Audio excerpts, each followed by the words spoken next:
하루아침에 문명 전체가 사라질 수 있었습니다. 13세기 인도가 바로 그런 절체절명의 순간에 놓여 있었습니다. 전 세계를 피로 물들인 몽골군이 인도 대륙을 향해 진군하고 있었거든요.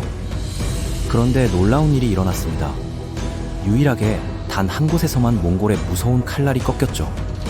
오늘 우리는 세계사를 바꾼 그 놀라운 이야기 속으로 들어가 보겠습니다. 몽골 제국이 아시아 전역을 휩쓸던 시절, 인도 북부에는 엄청난 부가 축적되어 있었습니다. 특히 델리 술탄국의 수도였던 델리는 그야말로 황금알을 낳는 거위 같은 존재였죠. 중앙아시아에서 온 비단 상인들과 동남아시아의 향신료 무역상들이 야무나 강변의 시장에서 활발하게 거래를 벌이고 있었습니다. 면직물과 모슬린 같은 고급 직물들은 페르시아와 이집트는 물론 멀리 유럽까지 수출되었고, 그 대가로 말과 무기, 각종 사치품들이 들어왔습니다. 그런데 몽골인들의 생활 방식은 완전히 달랐습니다. 그들에게는 정착된 농업사회도 없었고 복잡한 도시체계도 존재하지 않았죠. 초원을 자유롭게 돌아다니며 전쟁을 통해 권력을 유지하는 것이 그들의 방식이었습니다. 정복한 지역에서 재물과 기술을 빼앗고 건장한 남자들을 군대로 끌고 가며 아름다운 여인들을 납치해가는 것이 목적이었거든요. 1222년 칭기스 칸이 페르시아를 침공했을 때의 참혹함을 보면 몽골의 무서움을 알 수 있습니다. 우르겐치에서는 100만 명이 학살당했고, 메르브에서 70만 명, 니샤푸르에서는 무려 170만 명이 목숨을 잃었죠. 레이에서 50만 명, 헤라트에서 160만 명이 죽어나갔으니 이 몇 개 도시에서만 약 600만 명이 사망한 셈입니다. 전체 전쟁 기간 동안에는 1,500만 명이 희생되었다고 하니 당시 세계 인구의 상당한 비율이었죠. 몽골이 처음 인도 땅을 밟게 된 건 우연한 기회였습니다. 1221년 호라즘 제국의 왕자 잘랄 아딘을 추격하다가 펀자브까지 오게 된 거였죠. 그곳에서 벌어진 전투에서 잘랄 아딘은 간신히 탈출했지만 그의 군대는 큰 손실을 입었습니다. 몽골군은 낯선 기후와 지형 때문에 더 이상 진격하지 않고 중앙아시아로 돌아갔지만 인도의 풍요로움을 맛본 그들이 포기할 리 없었죠. 이후 수년간 몽골은 북인도, 특히 펀자브 지역을 지속적으로 침입했습니다. 1241년 라호르를 점령하여 델리 술탄국 조정에 큰 충격을 주었고 1245년에는 몰탄까지 손에 넣었죠. 1246년부터 1266년까지 술탄 마흐무드 샤가 통치하던 시기에 델리는 극도로 불안정한 상태였습니다. 그런데 더 큰 문제는 내부에 있었습니다. 인도는 힌두교, 무슬림, 불교, 자이나교도들이 뒤섞여 사는 다종교 사회였거든요. 델리 술탄국이 북인도 대부분을 지배하고 있었지만 라지푸트 왕국들은 끊임없이 반란을 일으켰고 구자라트와 벵골 같은 지역들도 자치권을 유지하려고 애썼습니다. 이런 내부는 외침에 극도로 취약한 상황을 만들어냈죠. 이때 등장한 인물이 바로 가사스 우드 딘 발반이었습니다. 마흐무드 샤가 명목상 술탄이었지만 실제 권력은 재상인 발반이 쥐고 있었죠. 1246년 12월 몽골의 포위 공격을 막아낸 뛰어난 전략가였던 그는 마흐무드 샤의 유화 정책이 실패작임을 간파했습니다. 몽골에게 조공을 바쳐도 침입은 계속되고 있었거든요. 발반이 권력을 잡으면서 몽골에 대한 정책이 완전히 바뀌었습니다. 그는 기존 군대를 대폭 개편했는데 노예 출신 전사들뿐만 아니라 해방된 용사들까지 대거 모집해 더욱 다양하고 강력한 군사력을 구축했습니다. 무기와 갑옷도 현대적인 것으로 교체해 전투 능력을 획기적으로 향상시켰죠. 발반의 가장 현명한 결정 중 하나는 몽골 난민들을 받아들인 것이었습니다. 1260년대 몽골 제국에서 내전이 벌어지자 차가타이 칸국과 일한국, 킵차크 한국 사이에서 격렬한 권력 다툼이 일어났거든요. 칭기스칸 사후 많은 전사들과 귀족들이 델리로 피난을 왔는데 발반은 이들을 군대에 편입시켜 몽골의 전술을 직접 배울 수 있는 기회를 얻었습니다. 1270년까지 발반은 북서부 국경지대에 강력한 요새들을 건설했습니다. 아마도 유럽의 몽골 침입에서 교훈을 얻었을 거예요. 헝가리가 첫 번째 몽골 침입으로 끔찍한 피해를 입었을 때 다뉴브강 동쪽에 5개 석조 성만이 살아남았거든요.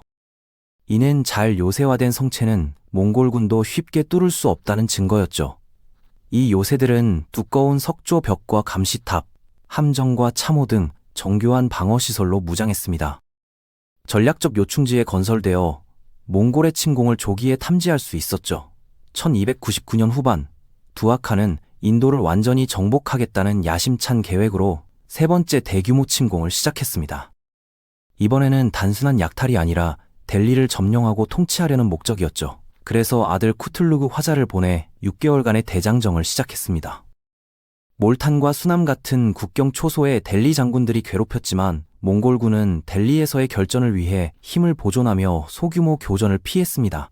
몽골군이 델리 외곽 약 10km 지점인 킬리에 진을 치자 주변 마을 사람들이 피난처를 찾아 델리의 요새화된 성벽 안으로 몰려들기 시작했습니다.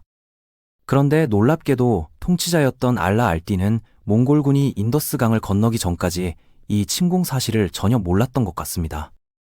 시간을 낭비할 여유가 없던 알라 알디는 즉시 각 지방 총독들에게 긴급 지원군 요청을 보냈습니다.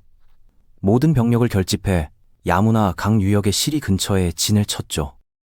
델리 술탄국의 중요한 작전 회의에서 그의 삼촌 알마스는 외교적 해결을 제안했습니다. 몽골과 협상해보자는 거였죠. 실용적인 제안이었지만 알라 알띠는 단호히 거부했습니다. 약함을 보이면 권위가 실추되고 백성들의 신뢰를 잃을 수 있다며 킬리로 진군해 몽골과 정면 승부를 벌이겠다고 공개 선언했습니다. 드디어 야무나 강 유역에서 두 군대가 대치했습니다. 몽골군은 쿠틀루그 화자가 중앙군을 지휘했고 좌익은 기병기동 전술의 전문가인 히드락이 맡았습니다.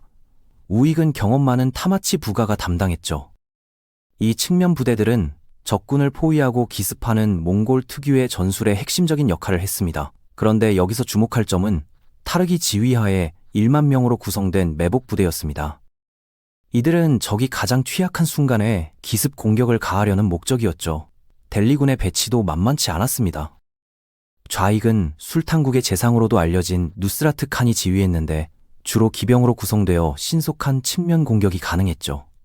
우익은 자파르 칸이 기병, 궁수, 힌두 전사들로 구성된 혼성 부대를 이끌었습니다. 기병이 몽골과 직접 교전하는 동안 궁수들은 원거리에서 적을 약화시키는 역할이었거든요. 알라 알띠는 직접 정예 기병대로 구성된 중앙군을 지휘했고 이는 몽골의 주 공격을 막아내는 가장 중요한 위치였습니다.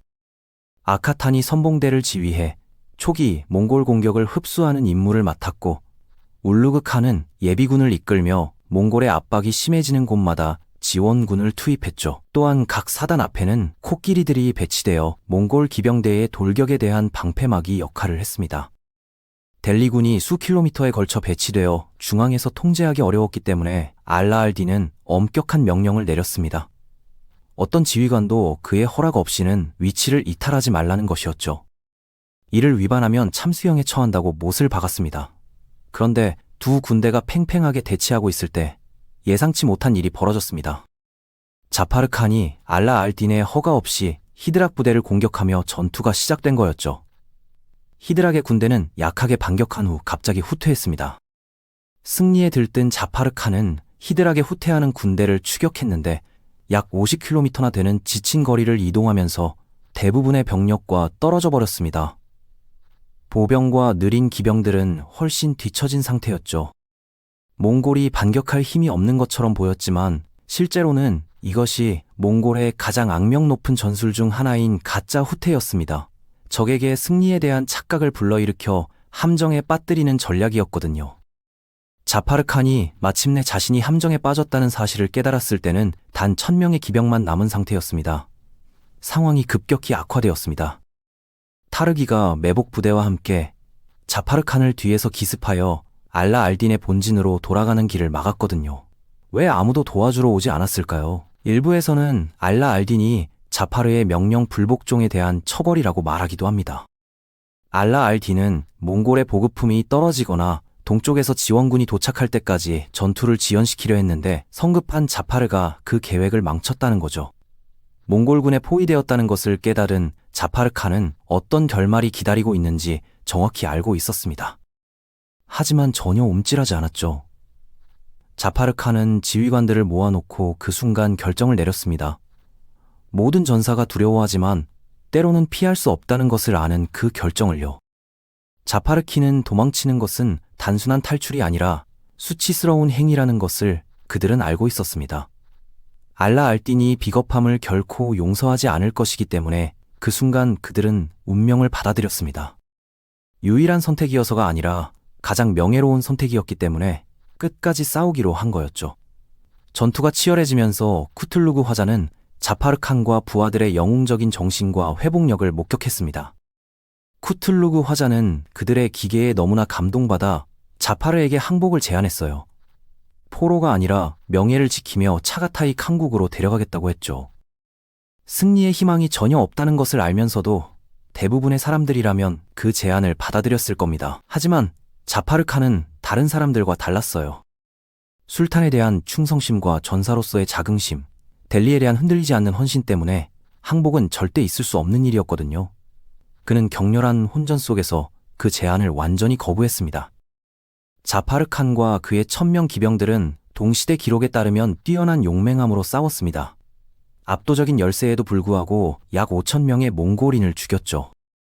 하지만 그 대가는 너무나 컸습니다. 자파르칸의 군대는 5분의 1로 줄어들어 결국 200명만 남게 되었거든요. 전투의 마지막 순간 말이 쓰러진 상태에서 자파르칸은 최후의 저항을 벌였습니다. 자파르칸은 극적인 1대1 결투를 벌이며 도보로 백병전을 치렀죠. 하지만 그의 용기도 결과를 바꾸기에는 충분하지 않았습니다. 명골군의 화살이 갑옷을 뚫고 가슴에 꽂혔고 용감한 저항은 그렇게 끝났습니다. 아침이 되자 알라 알딘의 고문들은 그에게 델리로 후퇴하라고 간청했습니다. 도시의 요새에서 방어하는 것이 더 안전할 거라고 제안했죠. 하지만 자신의 전략에 확신이 있던 알라 알딘은 자파르칸의 군대가 명령 불복종 때문에 피해를 입었다고 생각하며 그 제안을 거부했습니다. 그는 움직인다면 뒤로가 아니라 앞으로만 갈 것이라고 분명히 했어요. 몽골 사령관 쿠틀루그 화자는 또 다른 공격을 감행하는 데 주저하는 것 같았습니다.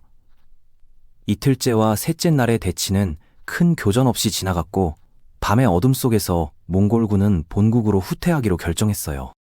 몽골군이 물러나는 것을 본 알라 알딘도 더 이상의 충돌 없이 델리로 돌아갈 수 있었습니다. 하지만 두아칸은 승리에 만족하지 않았습니다. 1303년 그는 다시 12만 명의 기병대를 파견해 델리를 공격했어요.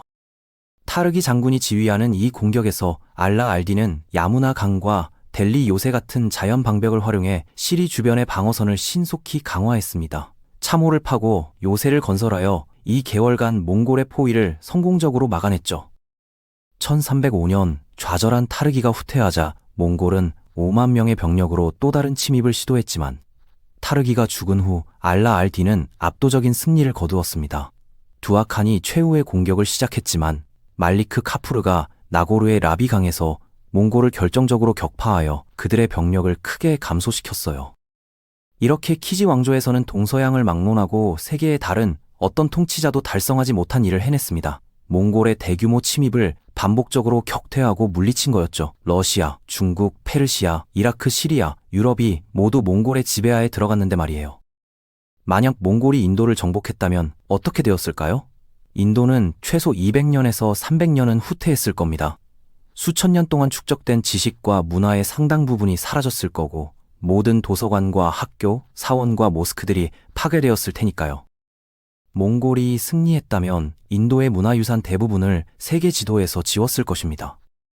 오늘날까지 살아남은 인도의 고대 전통들의 그 공로의 상당 부분은 역사상 가장 위대한 전사왕 중 한 명인 알라 알딘 키지에게 돌아가야 마땅하죠.